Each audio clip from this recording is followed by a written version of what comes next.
যান্ত্রিক এই শহরের ব্যস্ততার ভিড়ে আমরা যখন নিজেদের নিয়ে ব্যস্ত, ঠিক তখনই মানবতার এক উজ্জ্বল দৃষ্টান্ত স্থাপন করলেন তরুণ শিক্ষার্থী জুনায়েদ মোরসালিন সৌরভ। নিজের উপস্থিত বুদ্ধি এবং মানবিকতায় তিনি এক দিশেহারা কিশোরকে তার মায়ের কোলে ফিরিয়ে দিতে সক্ষম হয়েছেন। গত কিছুদিন আগে দুপুর 12:36 দিকে নিজের কলেজ অভিমুখে যাওয়ার পথে মুরাদপুর মোড়ের মক্কা হোটেলের সামনে এক কিশোরকে অঝরে কাঁদতে দেখেন সৌরভ। ছেলেটির কান্নায় বিচলিত হয়ে সৌরভ তার কাছে এগিয়ে যান এবং বিস্তারিত জানার চেষ্টা করেন। জানা যায়, ছেলেটি চন্দনাইশ থেকে এক মালিকের দোকানে কাজ করার উদ্দেশ্যে শহরে এসেছিল, কিন্তু পথ হারিয়ে সে সম্পূর্ণ দিশেহারা হয়ে পড়ে। তার কাছে কোনো মোবাইল ফোন বা যোগাযোগের মাধ্যম ছিল না। সৌরভ কেবল সান্ত্বনা দিয়েই দায়িত্ব শেষ করেননি, তিনি ছেলেটির কাছ থেকে তার মায়ের নম্বর সংগ্রহ করে তাৎক্ষণিক যোগাযোগ করেন। সন্তানের নিখোঁজের খবর শুনে মা কান্নায় ভেঙে পড়লে সৌরভ তাকে আশ্বস্ত করেন।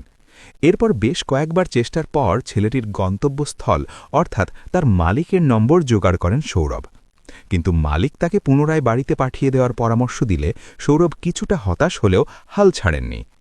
সৌরভ যখন ছেলেটিকে বদ্দারহাট বাস টার্মিনালে নিয়ে যাওয়ার সিদ্ধান্ত নেন, তখন সেখানে এক আবেগঘন পরিবেশের সৃষ্টি হয়।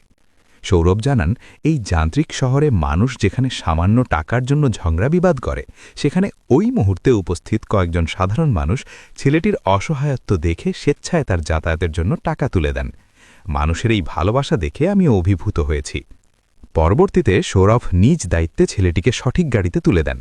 নিজের ক্লাস শেষ করে তিনি পুনরায় ছেলেটির বাড়িতে যোগাযোগ করেন এবং নিশ্চিত হন যে ছেলেটি সঠিক সময় তার মায়ের কাছে পৌঁছাতে পেরেছে। সৌরভ তারই অভিজ্ঞতার আলোকে সকল অভিভাবককে সতর্ক করে বলেন, অপ্রাপ্তবয়স্ক বা অনভিজ্ঞ সন্তানদের একা কোথাও পাঠাবেন না। সন্তান সঠিক পথ চেনে কিনা বা গন্তব্যে পৌঁছাতে সক্ষম কিনা তা নিশ্চিত হয়ে তবেই সিদ্ধান্ত নিন। সন্তানের সাথে সব সময় যোগাযোগের মাধ্যম বা প্রয়োজনীয় তথ্য রাখার ব্যবস্থা করুন।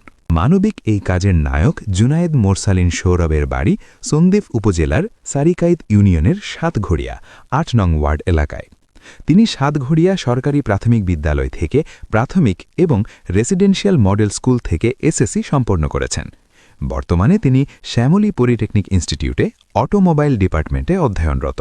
সৌরভের এই মহতী উদ্যোগ সমাজকে শিক্ষা দেয় যে আমাদের সামান্য সচেতনতা ও সহমর্মিতা একটি পরিবারের কান্না থামাতে পারে। সবসময় এরকম ক্যারিয়ার সম্পর্কে ভিডিও পেতে আমাদের ফেসবুক পেজটি ফলো দিয়ে সাথে থাকুন।